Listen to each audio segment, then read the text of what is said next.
Your host, Kilu Nyasha, and board hopping is Sydney Matterson. Today is December 4th, marking the 45th anniversary of the blatant, premeditated murder of Black Panthers Fred Hampton, 21, and Mark Clark, 20, in Chicago in 1969. Just like the two police murders of Eric Garner and Michael Brown, no indictment was handed down despite the fact that police had fired nearly 100 shots to the Panthers' one.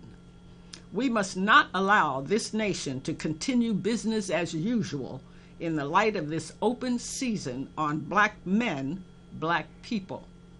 My guests this evening, Pierre Labossiere and Kevin Pina, will be talking about Black Haitians who have been under siege since they fought for and won independence in 1804. But before I introduce them, I want to share about 12 minutes of Kevin's film, Harvest of Hope.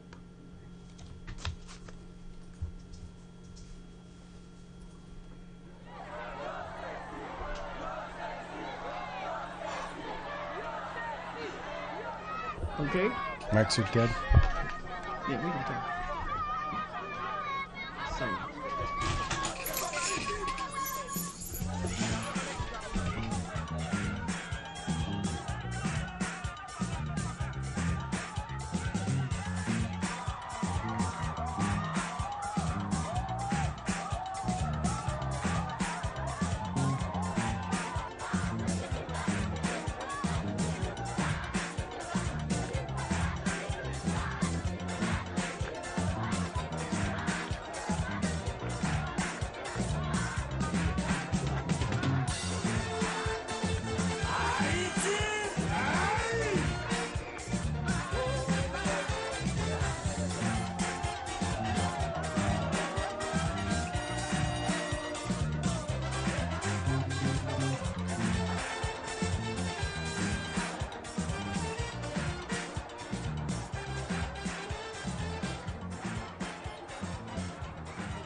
Haiti, a nation in the Caribbean 600 miles from Florida, has been ruled by dictators for most of its history. Since the former slave colony won independence from Napoleon's empire, more than 40 people have occupied Haiti's presidential palace, usually through violence. After an angry crowd killed one Haitian president in 1915, the United States Marines invaded the island, ruled it for 19 years, and created the Haitian military. I believe the United States has done almost everything in its power to not return democracy to Haiti. We have a history in Haiti of intervention and of really propping up a government that tortured its own people, so propping up military dictators in Haiti. In a surprising move, the United States leads the international community to supervise elections in December 1990. These elections hold the promise of making Haiti a democracy.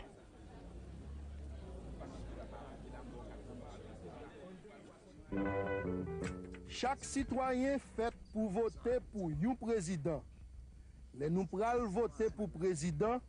Sous bulletin président, il y a photo candidat qui pose candidature. Fait yon quoi dans un blanc qui en bas candidat au choisi. L'on fini, fourre bulletin en boîte qui gen ban blé, même couleur avec bulletin. C'était un message, Conseil électoral provisoire. There have been elections before in Haiti.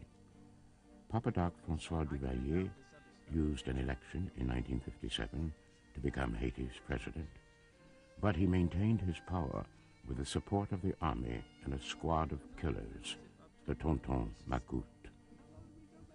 Tonton Macoute là lui-même, qui fonction le remplit, c'est peuple n'a pas doit mobiliser, pas doit parler, et puis on est passé au l'ordre entre la caillou point on altio dans bois, etc.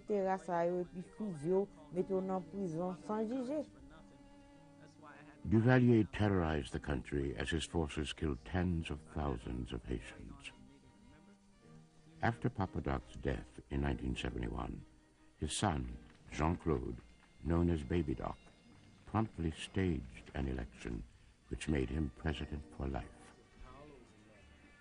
Duvalier and members of Haiti's wealthy elite controlled the economy, using bribery and extortion to put millions of dollars into their personal bank accounts.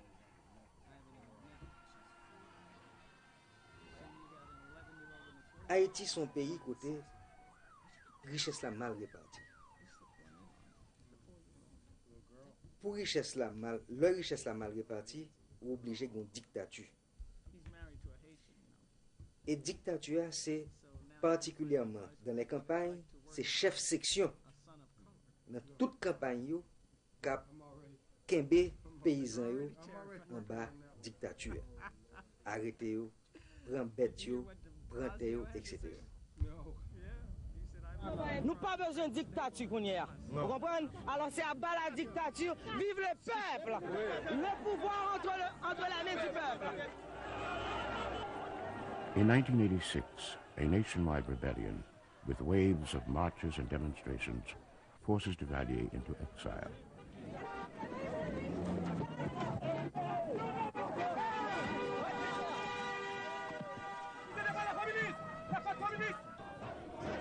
The next morning, Tonton Macoute and their supporters in the military take to the streets, brandishing weapons, threatening to kill anyone who might oppose them. The populace reacts swiftly, brandishing branches, their symbol for the uprooting of a corrupt system. For the first time, it is the Tonton Macoute who are forced to flee.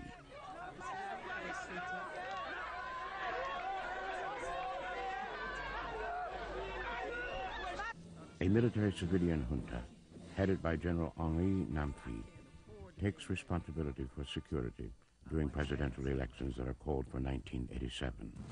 But the turmoil continues.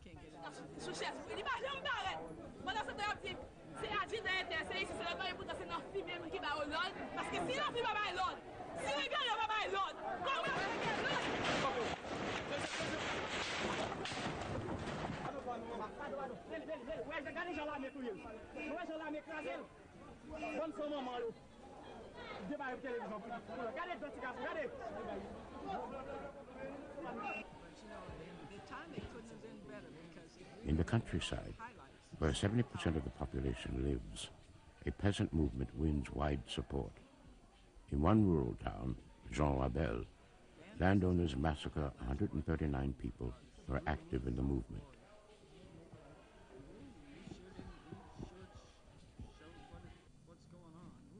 The 1987 election is cancelled when Tonton Macoute murders citizens who are waiting in line to vote.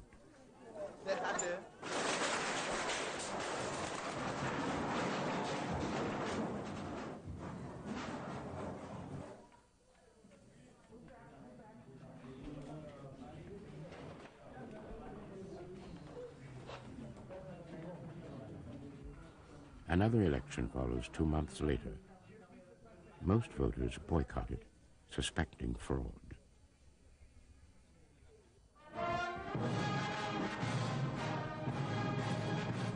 A series of would-be leaders parades through the presidential palace.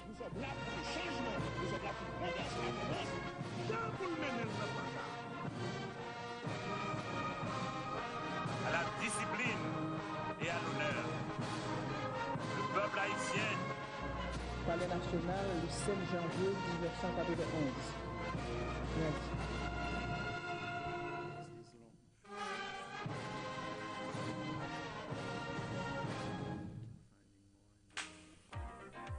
Tomorrow belongs to Haiti. Haiti, it's a great place to do business. This instability threatens the Caribbean Basin Initiative, which the United States Congress has passed to promote corporate investment in the region. With a stable government in Haiti, exports from new factories could bring substantial profits. As I said in my speech, and I'll say it again, no coups, no murders, no intimidation. That the people of Haiti deserve to have a safe and fair election. It is absolutely imperative that we have democracy. In order to have democracy, we must have elections.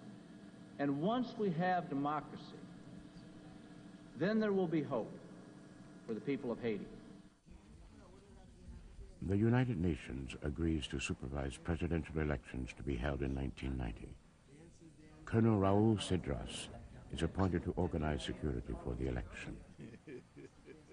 Comment l'armée peut-elle jouer son rôle de protéger la vie s'il n'y a pas de stabilité politique, s'il n'y a pas d'institutions stables?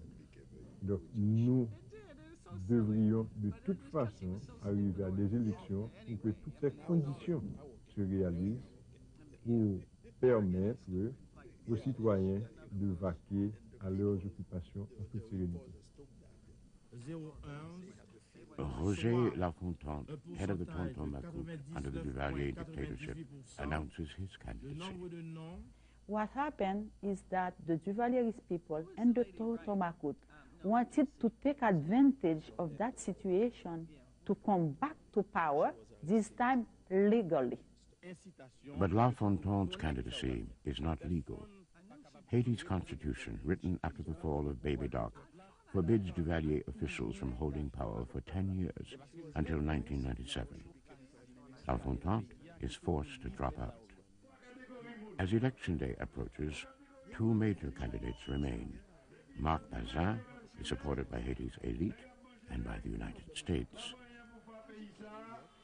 I think the United States since 1986 had Marc Bazin in mind as the potential winner of the general elections. In the context of the Caribbean Basin Initiative and some of the manufacturing firms that Americans were running in downtown Port-au-Prince, that might be a good choice.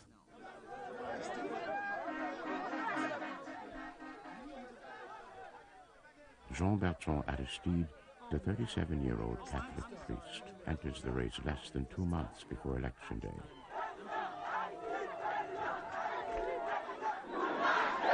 Nous marchons tant qu'on la balance qui passe et descend, il descend, il descend. Il descend, il descend, il descend. Il descend, il descend. Et là, il faut descendre. Et la libéré Haïti va vers l'eau.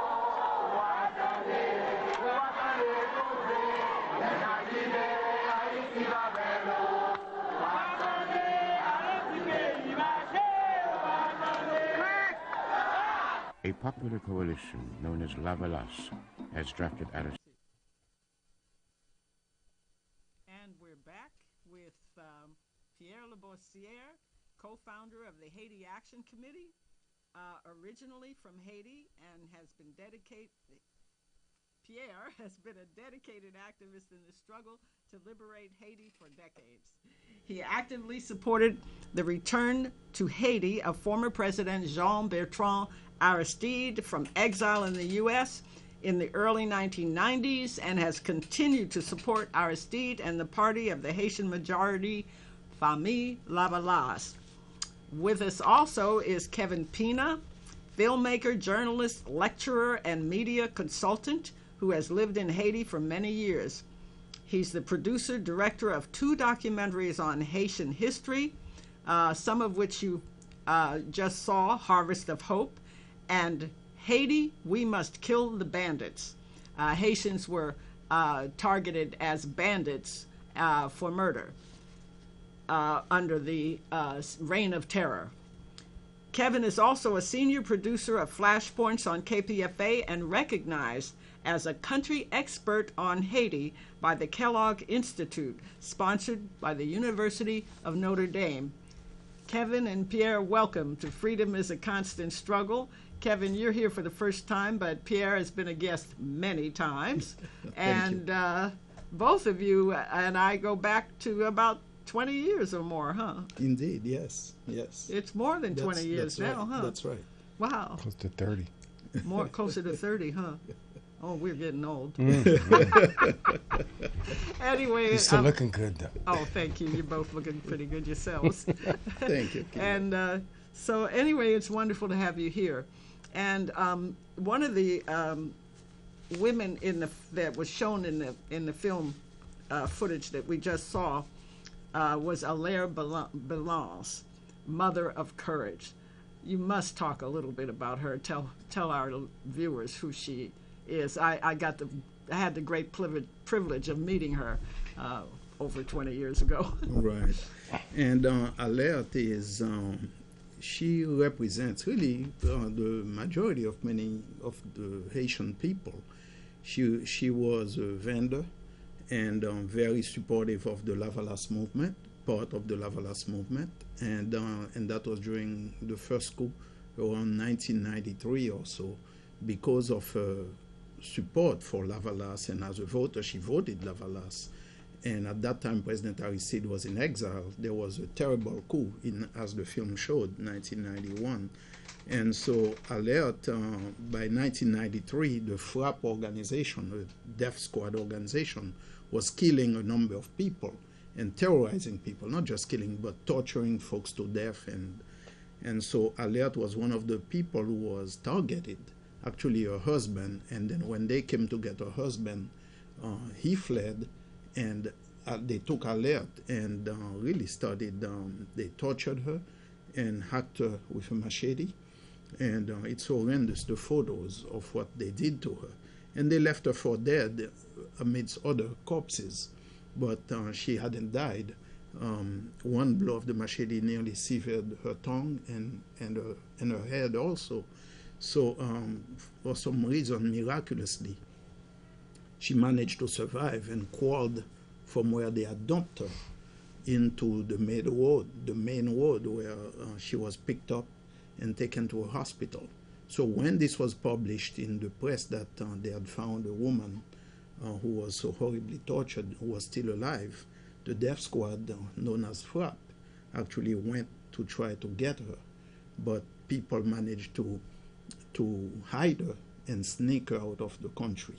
And that's when she came to the U.S. And she continued courageously, went on a tour of the U.S. to show what the FRAP organization and the Haitian military and the representing in the pay of the Haitian elite were doing to the majority Haitians, because they had voted, and which was considered a crime. They had voted for Lavalas.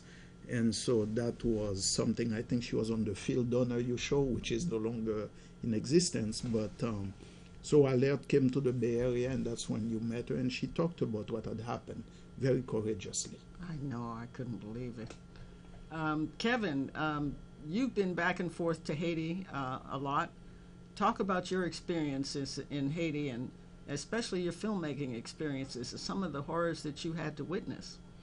Well, I'm not ashamed to say I haven't been back to Haiti since the earthquake. Actually, I went to go help Pierre and Danny Glover and the Haiti Emergency Relief Fund to set up their operations there immediately as a response. And that happened in 2010. 2010. So that's 4 years. And I've since sort of been under a death threat by a powerful senator, a former senator there, Yuri Latorture, who was the nephew of the former prime minister that took over after the second coup, Gerard Latorture, in 2004 after that coup. So I haven't been back to Haiti, but certainly, through Pierre and through friends on the ground, I've been abreast of the situation. I kept abreast of it. It's an awful situation going on right there today. We have political prisoners again. We have repression against a majority political party, Lavalas. We see that they're continuing a campaign of demonization against Aristide, former President Aristide. And all of it, of course, because they know that if the majority political party, Lavalas, is allowed to run again in free and fair elections, that they would win. And that's exactly what they don't want. Why? Because it's not part of the U.S. program for the future of Haiti. The United States wants a Haiti that's friendly to sweatshops. The United States wants a Haiti where Haitian workers make pennies on the dollar while U.S. companies extract large amounts of wealth from that country. And we're seeing the country basically being given away today under the current U.S.-sponsored government of Michel Martelly. At the same time, the Haitian people aren't sitting down and taking it easy. They're hitting the streets in the thousands again and again. I mean, if there's any people who deserve the badge of honor for resilience and for persistence, it's got to be the Haitian people. I mean, Pierre can speak more to that as well. They're so courageous. And yes, and Pierre, you were there recently because unfortunately it wasn't for the best of reasons. You had to go to bury your brother. Yes, I was there, and I was, while being there, I got a feel for what was going on. And I made 2 trips, one during the summer. I went to the north, and also I was in the south of Haiti. And there, it's tremendous, the kind of suffering that people are going through to see those conditions. It's really, and the whole idea behind the coup, the people who sponsored the coup, the U.S., France, and Canada. Of 2004. The coup of 2004. Exactly. They were saying that Haiti will become a land of milk and honey. And along with the Haitian elite, particularly Group 184, Michel Martelly, the current president, was a big leader of that movement of the coup. Explain to the viewers the Group of 184. 184 is actually, they claim to consist of 184 organizations. But on closer scrutiny, many of these organizations existed only in names. Many of them were no longer in existence, but they just wanted to show as if they had tremendous support from throughout the country. They inflated the numbers. Civil society, right? Called civil society, precisely. And so, who are they really? Basically, they are the leader of it. Andy Aped was a sweatshop owner. You have a number of those types of people. Mm-hmm. Yeah, and he's not a black man. No, he's a man of mixed race. And also you have those sweatshop owners, and also a number of people, big NGO people, who were part of it as well. Also, really acting for being the front faces for the U.S. government, the Canadian and the French government, and other interests, mining interests, people who wanted to take Haiti's mines and just exploit the resources of Haiti. So the way they sold it was to a lot of people was that Haiti will become a land of milk and honey once the bad Aristide was gone and what have you. So since that time, despite all of the money at the disposal of these people, including Martelly, who was one of the leaders of that coup, Michel Martelly, the current president, the economic situation is disastrous for people. Many of the parents cannot send their children to school.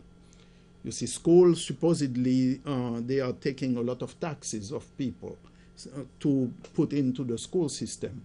But it's disaster because many of the schools don't get the money. It's a scam. It's corruption. It's corruption galore. And so this is what's going on. We'll talk a little bit, maybe Kevin can jump in here, about who Martelly is. I understand he was a jazz musician or a nightclub owner or something. He was a musician who, very risque. I mean, I've known Michel Martelly for years, met him a couple times. I actually edited a video for some stupid product that he was shilling many years ago. I don't remember what the heck it was. They called him Sweet Mickey. Sweet Mickey, yeah, Sweet Mickey. And of course, it's no accident that Michel Francois, who was the head of police, the brutal police who took over the killing after the first coup against Aristide in 1990, that he was also called Sweet Mickey. They shared that moniker, if you will. But Michel Martelly is also somebody who was known, Father Jean-Marie Vincent, who was one of my first mentors in Haiti. Leader of peasant movements and peasant struggles, Catholic priest. Is he the one that killed in 1994? He was assassinated in August of 1994, August 28th, 1994. Mm-hmm. Date I'll remember. He made it clear that Michel Martelly had actually gone out with death squads in the middle of the night after Labossiere leaders, that he had gone on raids after that. In 1993 he was like and 1992, he very much, and he very much admired the military. He admired the killers, and this is a guy who also admired Duvalier, the former dictator. And at the same time, he's somebody who would go on stage half naked. He'd dress as a transsexual, not as a way of making transsexuals more comfortable in Haiti. It was more of a way of mocking them. If anyone has sort of led the campaign of attacks against transsexuals and homosexuals in Haiti, it's got to be Michel Martelly in many ways.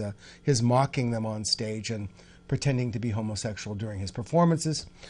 This is a man who in many ways was an embarrassment, but because he shared the same campaign manager as the current president of Mexico, which was actually brought on by a Texas PR firm that worked with the Republican Party. They spent millions of dollars to get him elected. This embarrassment to Haiti elected. And what about Hillary Clinton running down there, kind of making sure that he was installed when there was supposed to be a runoff? You want to address that, Pierre? Yeah, no, definitely. Hillary Clinton. Am I exaggerating about Michel Martelly? No, you're tell me if I am now. Yeah, no, I don't want people to get the wrong impression that I'm, exaggerating this who this guy is. The record, it's been reported over and over by several, not only by you, but even others. I've read reports of how foul his behavior has been to his own cabinet. So with Hillary Clinton basically went there to make sure that he was the man who would be installed as the president of Haiti. The elections of 2010 were marred by, they were so bad that all the candidates, there were 13 candidates or so, if I can remember right. And then about 11 of those 13 by midday came out jointly and said, call these elections off because they are so marred by fraud and everything that everybody had agreed to call them off. Well, by the following day, Michel Martelly and the lady, Mrs. Manigat, were two candidates who were part of the group initially, but then they came out and they withdrew their support because they were told that they were leading in the polls. They were told that by one of the UN representatives. Told them that, and instead of doing this beautiful principled stand, and by the way, at that time they had banned Lavalas from participating in the elections. I was about to say, yes. One of the lowest participations in the history of elections in the industry. Right, because Lavalas was banned from participating. Because in what was it, 1990, it was 2000. Yes. Wasn't it? 2000, when Aristide was re-elected, it was with 90% of the vote. Mm-hmm. That's right. So they couldn't have that again. I was there right. For those elections. And it was 64 or 67% turnout, despite an opposition boycott. Right, So many people turned out. So, and Hillary Clinton actually made it very clear through the OAS that Michel Martelly would be the guy who eventually would become president in Haiti. And so, and his administration has been marred by disaster upon disaster on the economic front, also elections that were supposed to take place, local elections as well as legislative elections in all this time have never taken place. What we are seeing is a return to the Duvalier era days when he is actually appointing mayors, he's appointing people who should be elected by the population, but he's appointing them so that way that's happening here too. That way, that's going to give him complete control of the electoral process to guarantee that when he conducts the elections, that the people, that himself and others who of his choice would be in those positions. Right, and let's not forget about Bill Clinton appointing himself practically, in practice, the Tsar of Haiti. Talk about some of his shenanigans with regard to orchestrating this new industrial park or whatever they call it. Kevin, you want to talk about that? Well, I think it's not just, there are lots of specific programs, so-called economic initiatives that have been led by Bill Clinton and the Clinton Foundation that we can point to that have gone nowhere, that they were something on paper, lots of money was raised, lots of fuss was raised, but they have ended up being what a lot of Bill Clinton's initiatives are, which is good propaganda. That's what Bill Clinton's about, good propaganda. And probably the most nefarious thing that Bill Clinton did was create an atmosphere where the reality of what's going on in Haiti, the day-to-day news, is filtered through non-governmental organizations, missionaries, charities, and celebrities. That's the nexus that Bill Clinton created that has become the new filter for information that we're receiving about what's going on in Haiti. So, of course, each of those sectors has their own interest in Haiti, whether it be Donna Karen or Sean Penn shilling for their latest project and fundraising, or whether it be a missionary trying to raise money to buy Haitian land. If you can imagine, that's what a lot of them do, is buy money to raise money. And so many of them raised money under the earthquake for earthquake relief, and they didn't use it to spend on victims. They used it to buy land in Haiti for their churches. Foreign-owned land in Haiti, right? Foreigners controlling and not only that, land and properties. Luxury homes and a tremendous amount of money that was land. stolen. During under the guise of earthquake relief, right? Exactly. For the Haitian people. But my point is this: is that what Bill Clinton represents to me is this nexus of celebrity, of charities, of non-governmental organizations who are the filters for the news that we hear about Haiti today. And that's why a lot of people in this country don't know what's going on, don't know the day-to-day struggles that Pierre and I are in touch with, the calls that we get regularly about the massive demonstrations that are going on there, about the tremendous repression that's currently going on against people who are opposing the Martelly government, about political prisoners that are mounting, the numbers that are growing daily inside of Haiti, so much so that we're seeing regular prison breaks. These prisoners are being treated inhumanely as well, overcrowded conditions. I mean, there have been innumerable reports by the United Nations about how many, nearly 80% of the people held behind bars in Haiti today have never been before a judge. Wow. Have never seen nearly 80%, more than that. It's almost 90% of them have never been before a judge to even hear whether or not there was veracity for the claim against them by the state. Haiti, there's no justice. There is none whatsoever. And by the way, let's be clear. Not only is this Clinton filtering the information, but all of this is also held together by a foreign occupation of United Nations troops. United Nations troops that have shown now again and again that they're willing to shoot Haitians when push comes to shove to keep a U.S.-sponsored government in power. Oh yeah, I saw your film Kill the Bandits, and they were killing the quote-unquote bandits, the Haitian people that they're calling bandits. The UN just shot into homes. One woman was shot in her bed that you interviewed. My goodness. You can't even go to sleep in your own house and without, raids of UN blue helmets. And then the Haitian people rightly call them foreigners. That's what they call them. But in keeping with your earlier remark about NGOs, I recall that Haiti has more NGOs per capita than any nation in the whole world. That's right. It's called the Republic of NGOs. Republic, yeah.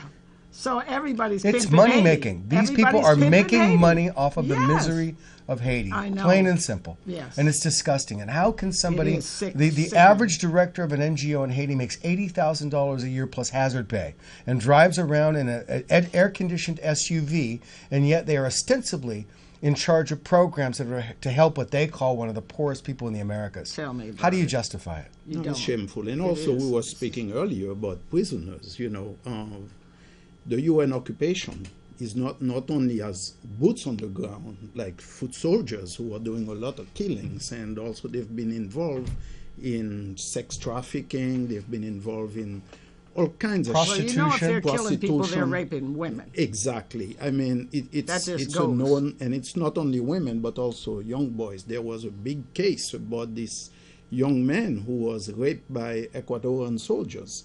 And it's a terrible thing. But the whole issue of political prisoners, now keep in mind that all of this is happening when the UN itself is in charge of the prison. The UN is supposedly the premier human rights organization in the world. About it. And they are the ones overseeing the prisons, we talked earlier about the police. They are the ones in charge of police training. So you see what's going on now is that people in Haiti are very, very angry at this whole situation, and they are determined to put an end to it. And I'd like to slip in right there the fact that the UN troops from Nepal brought cholera to Haiti. And how is that going now? Has it been solved? Is it? No, recently there was a flare-up in the cholera outbreak. So it's been killing people. It's been estimated that by now there must be officially closer to 10,000 victims, you see.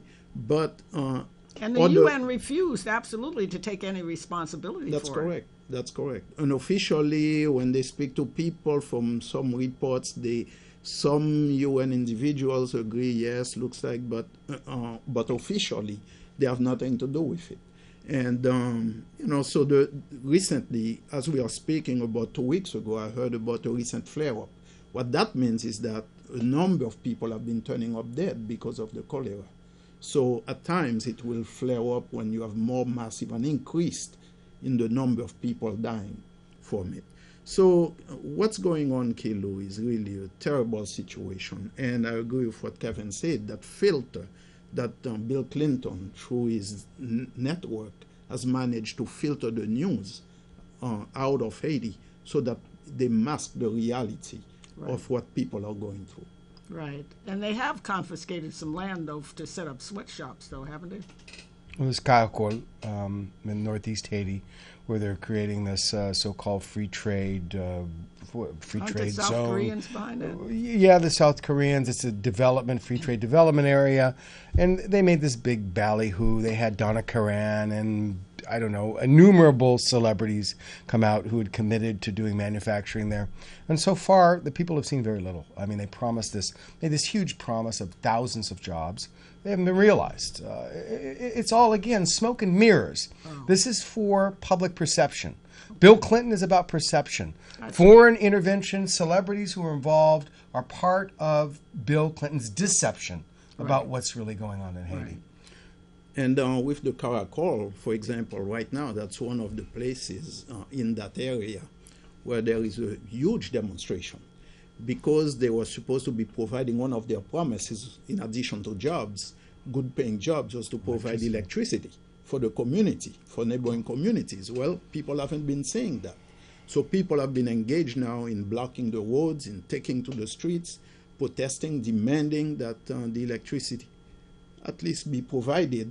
And so a number of people were shot last week, close to 15 people wounded by gunfire from the police and with backing of the UN forces as well. Well, we were talking a minute ago about the cholera thing, and it brought to my mind that Aristide, on his return, the people demanded his return, and he returned from exile from South Africa that granted him political asylum. And with how many years now? 2 years? The years fly by. 2 years? Since his return? No, President Aristide returned in 2011, March 2011. Okay. 3 years and some months. Okay. So, and you were there with his return. Yes. I'd love for you to describe that experience. And I also want you to move on and talk a little bit about, and both you can jump in anytime, Kevin, about the school that he's setting up, and the medical school that the U.S. had turned into a military barracks. It was a tremendous day.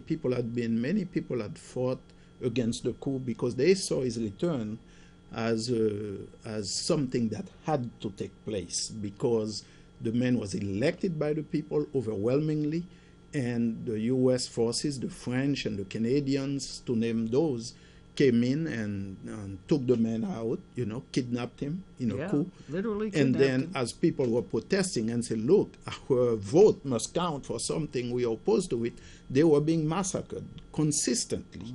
And Kevin has documented that in the film Bandits. And one of the young men who was a community reporter, Jean-Baptiste, has videotaped a lot of his footage. It's part of Kevin's film. And so Jean-Ristil is no longer with us. He passed away at the age of 30 or 31. Oh, my. But people continued to demonstrate. So many people were killed for that. But then 7 years later, President Aristide returned to Haiti. And his return was triumphant, I tell you, Kilo. I was part of a delegation, and we went to the house because we couldn't get to the airport. It was so many people. They told us, well, if you guys hurry, you might get a chance to beat the crowd and get into the house. So we did barely. So as we were there, being of course in line as a receiving line and everything, then we heard this whoa, coming, this noise, right? And it was people, just people. And then people were climbing over the walls, I saw photos. It was hanging from trees. Oh, it was something else, and the singing and everything. It was just. RC couldn't get out of the car. No, he couldn't get him and his family. How many his minutes? wife, About 40 his minutes kids. or something. Yeah, couldn't they get out of the couldn't car. get out. And when they emerged, it was just non-stop. After. Later on, as the people were leaving, the people made sure they cleaned up the whole courtyard. Oh, my. They cleaned it up. I was told that by one of the people there. I said, man, you guys managed to do all that cleaning so quickly? I said, no, it wasn't us. It was the people. They cleaned the yard. Wow. And it was just phenomenal. But upon his return, he pledged to reopen the medical school that he had started when he was in the presidency. But then when the kidnapping occurred, the U.S. troops and the UN, they kicked out the medical students and they turned the school into barracks for the troops. And so all the stuff was stolen from there, destroyed. But President Aristide pledged to do that, and he did. By September, he was there. He landed in March.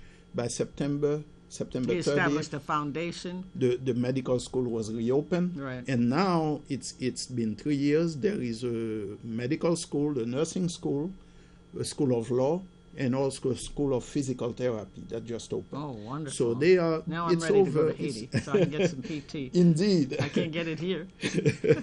It's over 1,100 students right now in the school. That's wonderful.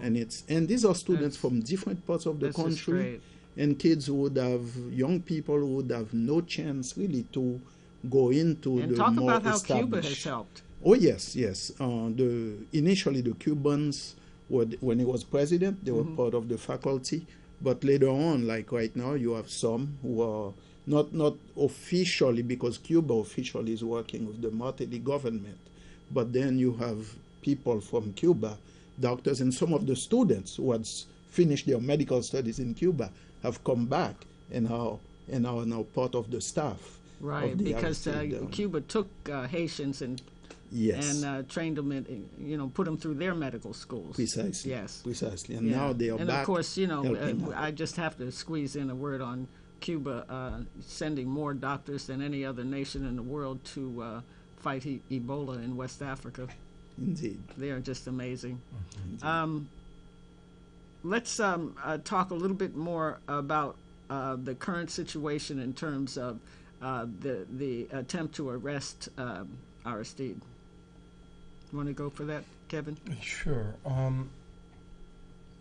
I guess we're not surprised that the campaign continues against the symbol of the majority of the poor, because that's what Aristide represents. Right. Aristide would be the first to admit it's not about him. It's about what the movement, Labossiere, represents, which is Haitians having the right to determine their own future, having the right to shape their economy to the benefit of the majority of their people, rather than a traditional, small, wealthy elite, which is the way it has been, which the U.S. has been very comfortable with and supporting. And I might inject that it's usually a light-skinned elite that is hobnobs. There are dark-skinned folks that are part of that elite as well. Now, who are just as well have been. There are some very famous, wealthy black families in Haiti as well. But I know it used to be such that there was a color thing too. Sure, but we can talk about the Haitian Revolution and mulattoes and the privileges they were given over the blacks, and how the blacks were in the military, whereas the mulatto class were in charge of the administration of the government, because they're the ones who were educated in. Well, that's the word they use. I know. Milat. I know. That's I'm using their lexicon, not my own, historically. But I think in contemporary Haiti today, it's very different. You have a society where there are and the elite's the elite. You judge the elite by the amount of money and power they have. You don't judge the elite by there's an alliance based on power and based on money. It's not as it is true, though, that the majority of the Haitian people who are of the majority of the poor, who have traditionally made up what we would call the peasant class, which is the majority of the Haitian people, are primarily dark skinned. Absolutely, can't contest that. It's one of power, though. It's one of economic. A small number of families, and these families have names, by the way. About 400 families, I heard. It's fewer than that. Haiti's oligarchy is not that large, but the largest clans among them are families like the Merves, the Haluns, the Acres, the Bijots, the Apeds. You could probably throw a few more in there, but those are the big ones, right? And these are families that control Haiti's economy, and these are not free market capitalists. The U.S. talks a good game about supporting the free market when it comes to their economic policies, but in places like Haiti, they're not supporting free market capitalism. They're actually supporting a small, wealthy elite of monopolists. These are not people who tolerate competition traditionally. As a matter of fact, these are the people who've been behind the coups and political instability in Haiti to protect their power and control of Haiti's economy. And these have been the people that the U.S. has been most comfortable supporting and continue to support today. Now, they may call them other names, like the private sector is one of those nice misnomers they like to use for them these days. But you can call them as private as you want, but you can't call them free market capitalists. These are people who have shown over and over again, not only are they willing to destabilize Haiti's political system to maintain their power, they're willing to kill people in the streets in order to maintain their power. So and these are the same people the U.S. are keeping in power today. Yes, absolutely. I'm sorry? They're just plain old rotten capitalists. They're mafia. They're mafia. How else do you describe somebody who protects their monopoly through thuggery? And that's what they've done. Gangsters. And now they just put a veneer on it, and that's what Bill Clinton does. They're trying to wash this veneer of a new Haiti, and Haiti's open for business, and look at all the wonderful projects we're doing, and all the money we're investing to bring Haiti by its bootstraps into the modern world and give Haitians a chance to build a real middle class. And that's all a lie. Yes. You can help me with this, right? Straight up. It's a shell game. It's the same families that are in power and controlling the economy today. All they've done is just given it a different terminology. Right. They've just changed the names. And they've resurrected the death squads, the Tonton Macoute. To protect those same interests again. And that's who Martelly represents. That's who the current U.S.-backed president of Haiti represents today. He doesn't represent the majority of the poor. He doesn't represent the same people that the Labossiere movement represent or that Aristide represented. He represents those families that are in power. It's their interests that they're protecting. Exactly, just like the folks on Capitol Hill represent the corporate elite here. They don't represent us. And we were talking earlier about the demonstrations that are going on. And to make a link with Ferguson, with the police actions in Ferguson and what's been going on against demonstrators here. In Haiti, the demonstrations have been, people are peacefully demonstrating, but yet you have the police attacking them. They have they have a very potent tear gas that people who are veterans of the streets, demonstrations who have had tear gas thrown at them before, say this one it's like it's pulling out all your insides. And also they spray people with a very skin irritant, with a water that's a very terrible skin irritant. And they do that consistently all the time. And they lock people up. Now, I bring this up because the UN forces that are in Haiti right now mostly are made up of the countries of Latin America and other countries as well, but the countries of South America, of Latin America, are really form the bulk of this occupation force. Many of them were trained at the School of the Americas. Brazil, you have Ecuador, and I name Brazil and Ecuador particularly because right now the two of them are engaged in a very nefarious project, which is to restore the hated and the dreaded, the brutal Haitian military. Yeah, the Tonton Macoute, the death squads. Exactly. And according and to... Tonton Macoute, folks, literally translates boogeymen. That's right. That's right. They were the ones, and as people saw in the clip. And so a number of they are being trained in Ecuador. And by the way, this is where the guy Guy Philippe, who did the coup of 2004, who participated in with the U.S., France, and Canada to the coup of 2004, that's where he got his training. So you see, Ecuador, it's funny to see governments that have this reputation of being so good and left-leaning or working with the most right-wing government in Haiti and boosting them up. So people need to call upon these governments of South America, including to the government of Venezuela, which has been really very supportive of the Martelly government. I know many people may not want to hear this, but this is the truth, and we need to call that out, and we need to let people know to engage with these governments and to change They need to be criticized. Well, and remember, it clean up their act. A lot of money to those militaries and to those troops. Who? Those militaries, the Brazilian military, the Argentinian military, the Chilean military, the Ecuadorian military, the Filipino military, the Sri Lankan military, those military personnel are making far more money being paid for duty, a tour of duty in Haiti, than they would be paid anywhere else under the auspices of the UN. Oh, goodness. So it is also money. It represents a lot of money, not only for those governments and those people and those countries, and those militaries specifically, but also for the individual soldier that's on the ground. They make nearly 3 times as much as they would normally. Yeah, we have to stop there. And thank you so much. Just give you a last word or two because we got about 20 seconds.